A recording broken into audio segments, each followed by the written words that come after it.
43 stopping the vehicle Central and 40th Place. 13L30 is behind the unit.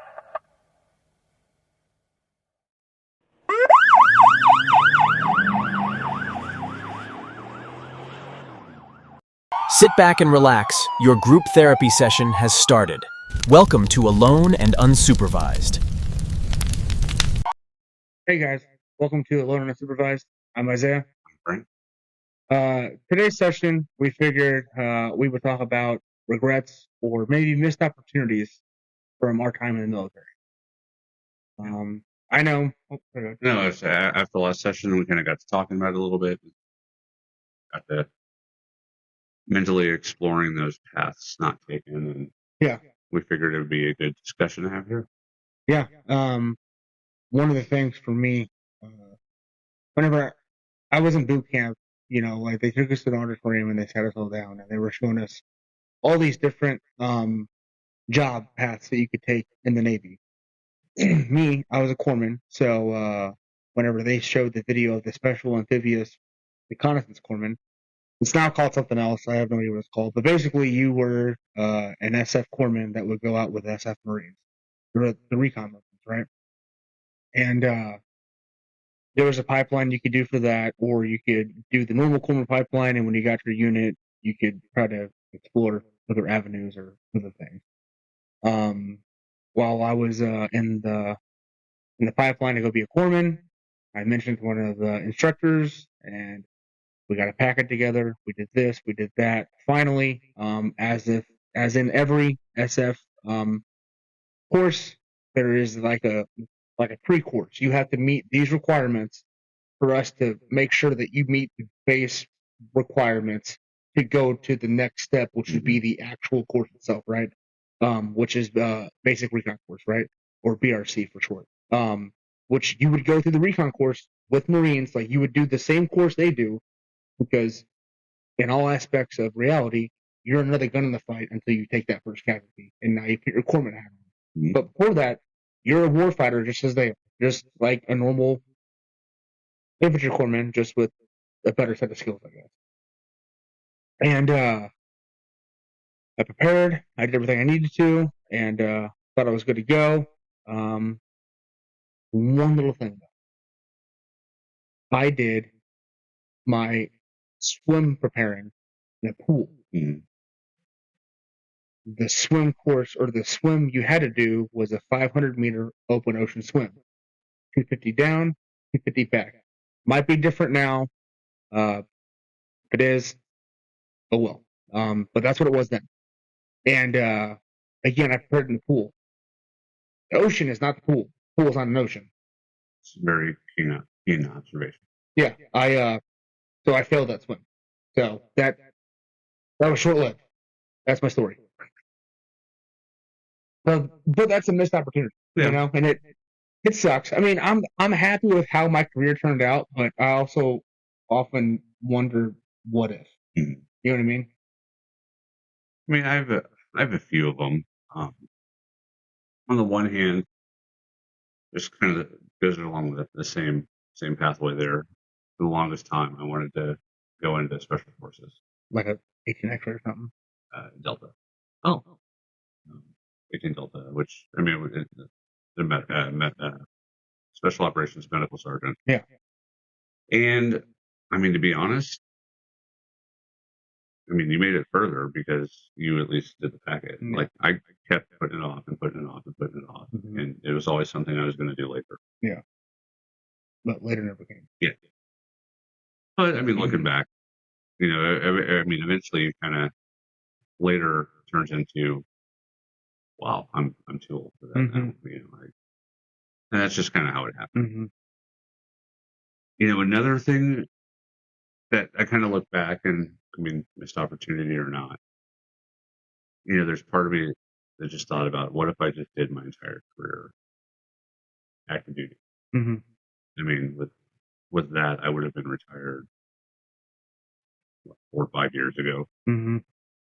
And, that's one of those things that kind of gets you. But I would say probably the most recent one was, between all the deployments and things like that, it took me a long time to finish my undergrad degrees.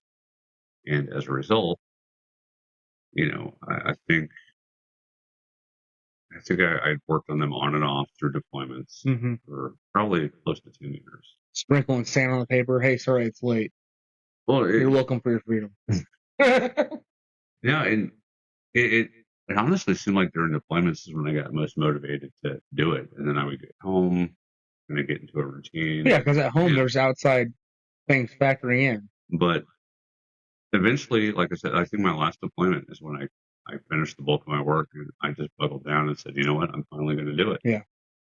And so I had always toyed with the idea of becoming an officer. Mm-hmm. And really, by the time I was actually able to put in for OCS, I was so close to the limit. It just wasn't. The stars never aligned. Yeah. And I mean, had this been a few years ago when the age limit was a little bit higher, maybe I would have done it. Are you past the mark now? Oh yeah, past the mark now. But I think when I had finally made the decision to really kind of give it some serious thought and maybe potentially put in my OCS packet. Mm-hmm. I think I was a year away from the commissioning deadline. Yeah. Which means I would have had to have been accepted to the first couple of OCS courses. Otherwise, it wouldn't have happened. But those all, I don't know. Obviously I'm human, so part of me wonders if and plays the what if game. Yeah. But I also can't help but think to myself, if I did any number of those things, that my life would be completely different. Yeah. How would it have changed your trajectory? Mm-hmm. Yeah. And, to be honest, every decision I made, every choice I made, it kind of led me here. Yeah. And I'm sure anyone who knows me has heard me say at some point, every poor choice you've ever made in life has led you where you are today. Yeah. But I mean, there's some truth to that. I must have heard you say that Christmas Eve multiple times because it was wild. It was a little wild. But no, it's just one of those things. I mean, you think about it and it makes you wonder, where would I be today? Yeah. If I would have done this. Yeah. How would things be different? Yeah. Or if I tried harder, if I, tried less or, whatever. I think one of my biggest regrets of the military is how I got out. Okay. If I could go back and change that, I'm here now because of things that happened. I've brought it up multiple times. Different sections, but if you're new here, I got out because of the DWI. Made a bad decision one night and got pulled over. Thankfully, I didn't hurt anybody, didn't hurt myself. But because of my bad decision, I got forced out of the military. Thankfully, they didn't give me dishonorable or something. They gave me an honorable or a general under honorable conditions. So the only benefit that I lost was my GI Bill because they didn't uphold my end of the contract, right? Mm-hmm. But I still got everything else, like my VA benefits, my housing benefits, all that stuff, yada yada yada. But I look at law enforcement as my second chance, and that's why I take it so seriously. Because now that I'm more mature and I know not to make those mistakes, which sounds weird, but we deal with people that are on their fifth DWI. Mm-hmm. Thankfully, that was the only. I had to learn that lesson one time, and when the judge smacked the gavel and was like, "Hey, listen, here's the deal. You're going to do a SATAP course. If you deviate from this path that I have told you to perform, I will put you in LA County Jail for 1 year." Folks, I can throw these things.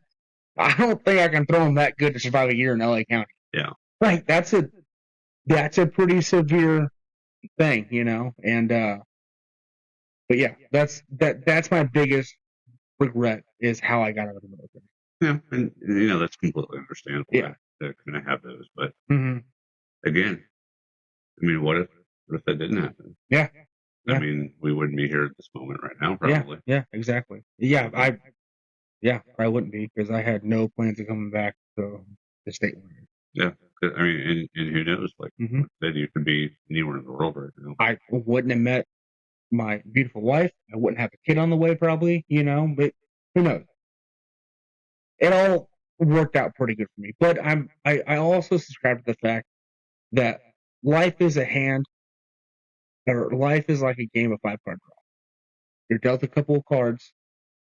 Might be crap, might be good. You might be one of those people that lands pretty good with the family, and you got a silver spoon in your mouth. Me, wasn't that type of guy. But made some mistakes. I learned from them. I think I'm holding the flesh. Yeah. You know. Yeah, and I mean that's all you can do. You have to learn from mistakes because mistakes aren't just a bad thing. They do help you grow as a person. Oh, for sure. Some people believe in it, some people don't. But I mean, there's a huge part of me that believes that everything happens for a reason. Oh, I say that all the time. I mean, free will's a thing, but every choice that you make potentially opens that new door. Well, but it's like Sir Isaac Newton's theory: every action has a positive and negative reaction. And I've said this multiple times on here. I've said it on social media all the time. You're always one choice away from ruining your life, so choose wisely. Yeah. Or even, I don't know if you've, I'm going to mess up the name of it, Locard's transfer principle, or transfer theory. So Locard was he's basically kind of known as the founder, if you will, of forensic medicine. Okay. And this was centuries ago. Yeah. But his theory of transfer is that, when somebody commits a crime, there's always a transfer of evidence from the person to the crime scene and the crime scene to the person. And like trace evidence? Yeah. Okay. And really, that's kind of true. I mean, there's today where we're at, there's that transfer, if you will, of our past. Yeah. Okay. And that's just how it is. I mean, we make the decisions we make, and we learn from them one way or another. Most of us learn from them. Yeah. Yeah. You should learn from your mistakes. That's not. That is the definition of insanity: doing the same thing but expecting a different outcome. Very true. And I think, with that being said, also the hardships that we face. Either two things can happen. You can let them consume you. You can be the victim, or you can learn from them. Yeah. And they can make you stronger. Or you can be the guy that we deal with day in and day out. I'm a product of my environment. Which, again, I mean, I hate that, by the way. Say what you will, and there are people who are going to disagree with me, but the truth is, you make your own choice. And that's why I see certain things, and I won't get into specifics, but I see certain court programs. Oh, and tracking. And I'm sorry, I just believe that there are a lot of us who have had bad experiences in our lives. Yeah. But if you turn around and you use that as an excuse for your bad behavior, no, you made the choice. Yeah. But I'll leave that there. Yeah. But again, part of me though, I do wonder sometimes, hey, how would things have been different if I would have actually put in my packet for this, put in my packet for that, and would I be happy with that life? Yeah. Because I mean, who knows, that maybe if I would have done one of those things, it actually would have caused me to end my career early. Yeah. And not stay in as long as I have, and not made some of the relationships that I've made, and had some of the experiences that I've had. Yeah. Over the years, I've had people come to me, talk about going to the military or whatever. And, hey, I'm thinking about this, pathway. What do you think?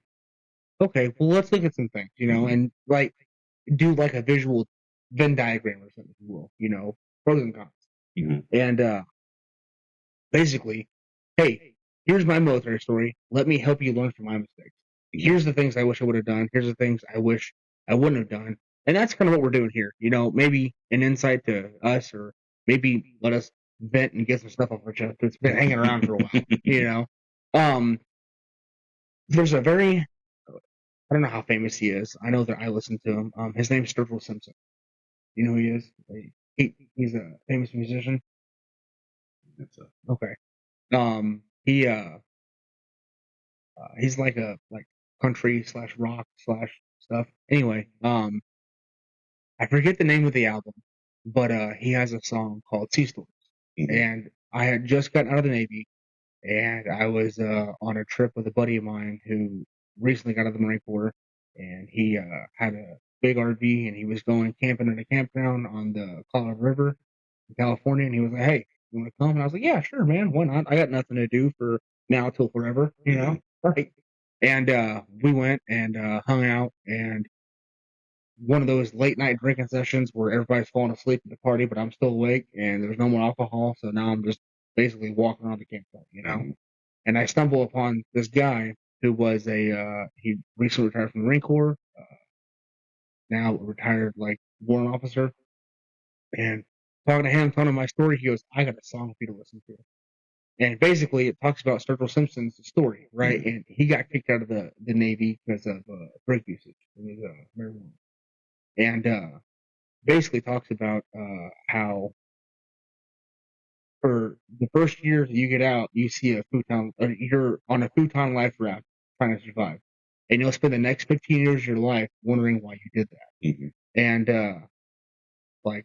in my mind, I could visualize the futon life raft, and I was looking at it, and the guy's like, "Yep, see, you saw it. You're on that path." He goes, "It's time for you to take your life and change what you did and make your life for the better."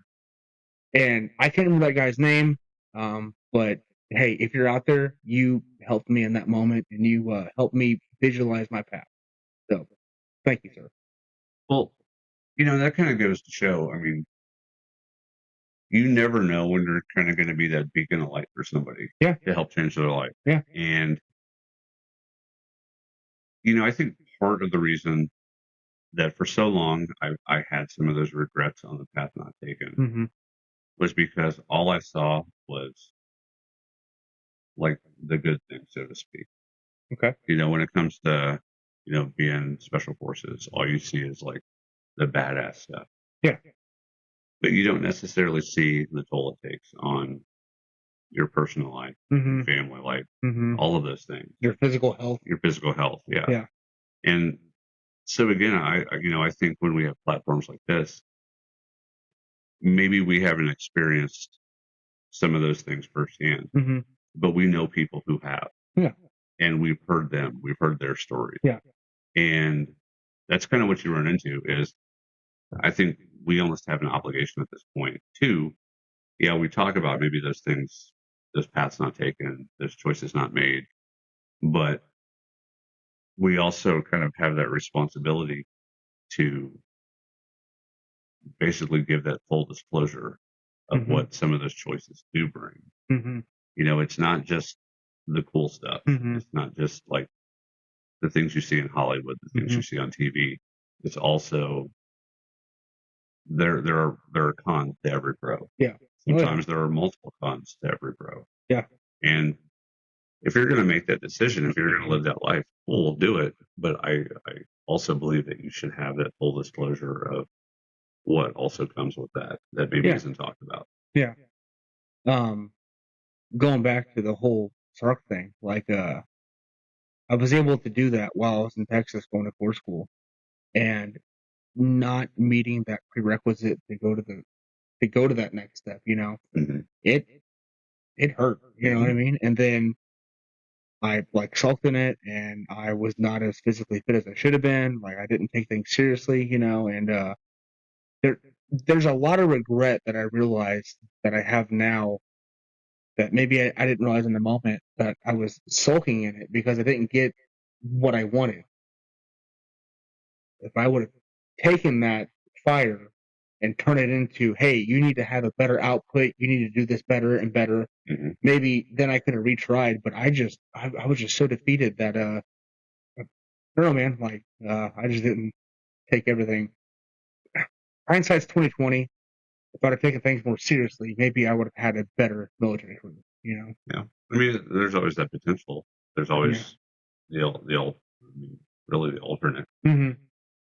But one thing I would also kind of say too is sometimes the path not chosen is, the right path, Oh yeah, for sure. or isn't the path that you were supposed to take. Yeah. And just because, sometimes we think we want something Mm-hmm. doesn't mean that we really want Yeah. Well, and I honestly really think that you get what you deserve. it. Like if you earned it, you're gonna get it. Yeah. I mean, thankfully, not everybody passes buzz. Mm-hmm. Do you imagine everybody did? The amount of SEALs that we would have that aren't, I don't know, think of any famous SEAL that has, done great things. Mm-hmm. I can't think of any names right now because, of course, I'm talking about it. But imagine if everybody passed. Yeah. You know what I mean? Like, would we have gotten Bin Laden?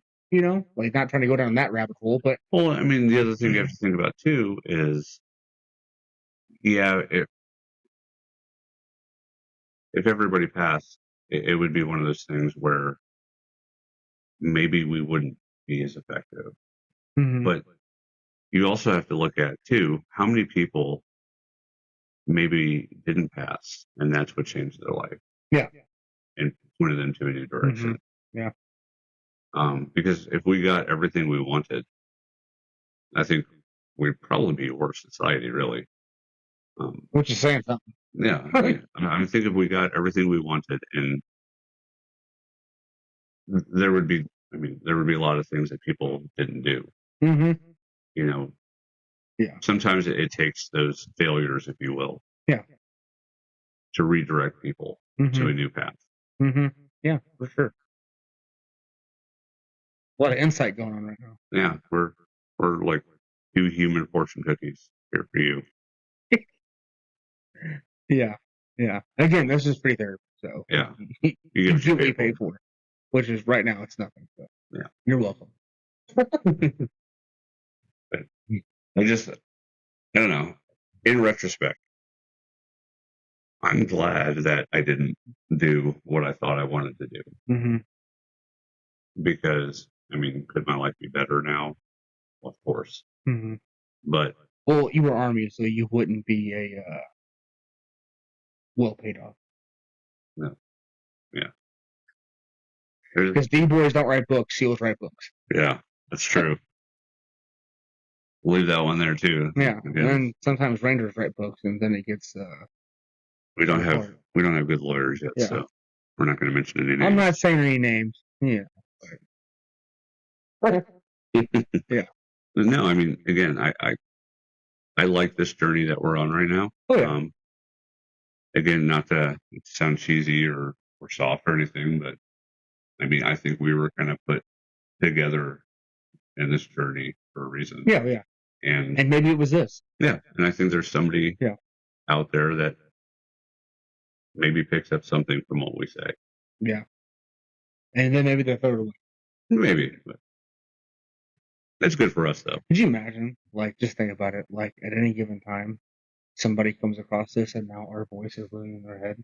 That's a scary thought. That is kind of scary. So we're not just in your speakers; we're in your head. Yeah. Living rent free. Talk about a dumpster fire. Yeah. Dumpster fire in your head. Yeah. Brain rot. Now, I'm still waiting for the moment that one day I'm in an airport traveling somewhere and somebody recognizes me. Yeah. Or the one day you should probably keep waiting. Yeah, probably keep waiting. Or maybe the one time, seeing Alone Unsupervised shirt walk past us or something. But hey, first off, we don't have any merch yet, so yeah. What are you doing with we that? want our money. Yeah. I don't have any attorneys to sue you, but I'm coming after you, buddy. Yeah. I'm getting my shirt back. It's like off Mean Girls. I want my pink shirt back. Yeah. No, but I don't know. I'm excited to see where things take us. Yeah. After all, I gave up Special Forces for you, so. Oh. Okay.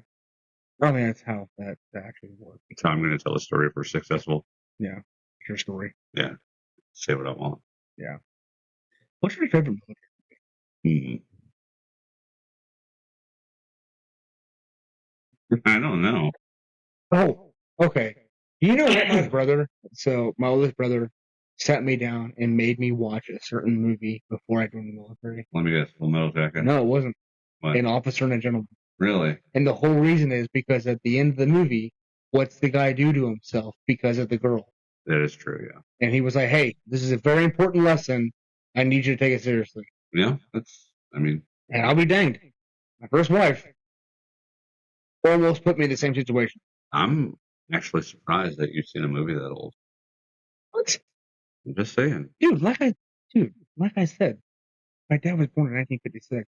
Like, I'm just saying. Like I said, you constantly give me nonsense, but I turned 33 this year. I'm not some young buck. just saying. I don't know.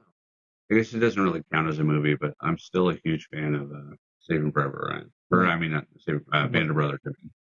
Band of Brothers is it's pretty legit. It's pretty. Yeah, so I said movie, not series. Well, I don't know. I mean, if we're going series, my favorite series is either The Pacific or Generation Kill. Well, Pacific is first, and then Generation Kill is a close second. I guess then Band of Brothers. But it's because Marine Corps Army.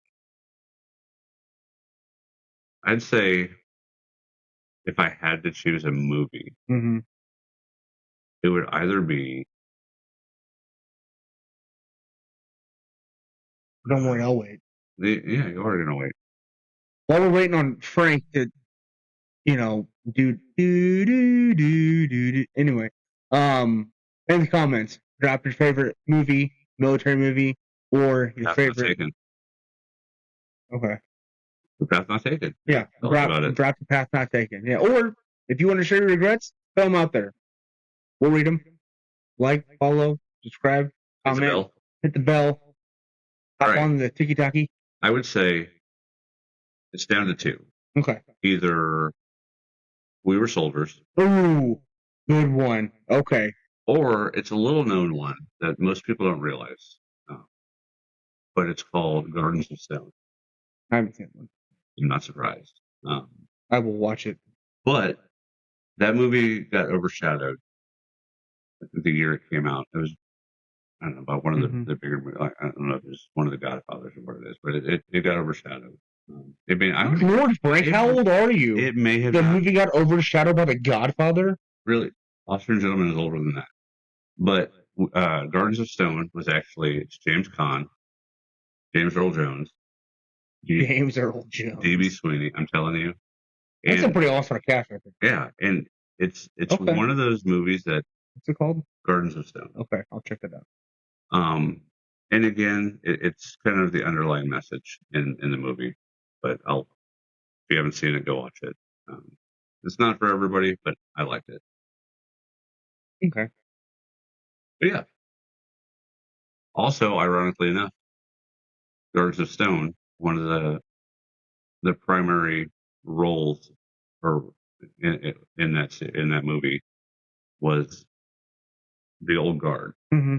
You know, the old guard. Yeah. That is something I wanted to do for a while. Okay. I actually wanted to be a tomb guard, but I wasn't tall. I'm not tall enough. There was a guy I went to high school with. He joined the Army, and he wanted to go be like the Army's version of a scout sniper or something. I would be a scout sniper. Okay, I didn't know that. Right. Anyway, he somehow his trajectory got changed or whatever, and he ended up being a guardian of the tomb guard. Yeah, and that was pretty crazy. Like talking to him and some of the stories and stuff. Yeah, I don't know if it's still the same, but I know back years ago when I really wanted to do it, one of the requirements, there were physical requirements, like you had to be like 6 feet. Oh yeah, or above. This kid was like 6 feet or something. And I'm obviously short of that. But a string bean. Yeah. But that's what they wanted. They wanted tall people. Yeah. And talk about a clean and pristine uniform. My gosh, if that guy ever gets into law enforcement, he's gonna have the cleanest uniform. Like, I mean, my gosh, dude. But yeah, that's one of the central, I guess, backdrops units in that movie. But Yeah. Something I wanted to do. Yeah, that's cool. Mhm. But Why? Yeah. Oh, okay. I mean, I thought it's a tremendous honor. Mm-hmm. Yeah. I knew a guy. I went through field medical training battalion with him, and I forget what his basic. I forget the title of it, but in Arlington, they have like their honor guard or color guard or whatever. Mhm. He was a part of that, and he was a part of the team that was there for the ceremony of the burying of some of the guys from Operation Upton. Uh-huh. Yeah, yeah, and he said it was at the time that was one of the most impactful things he's ever been a part of.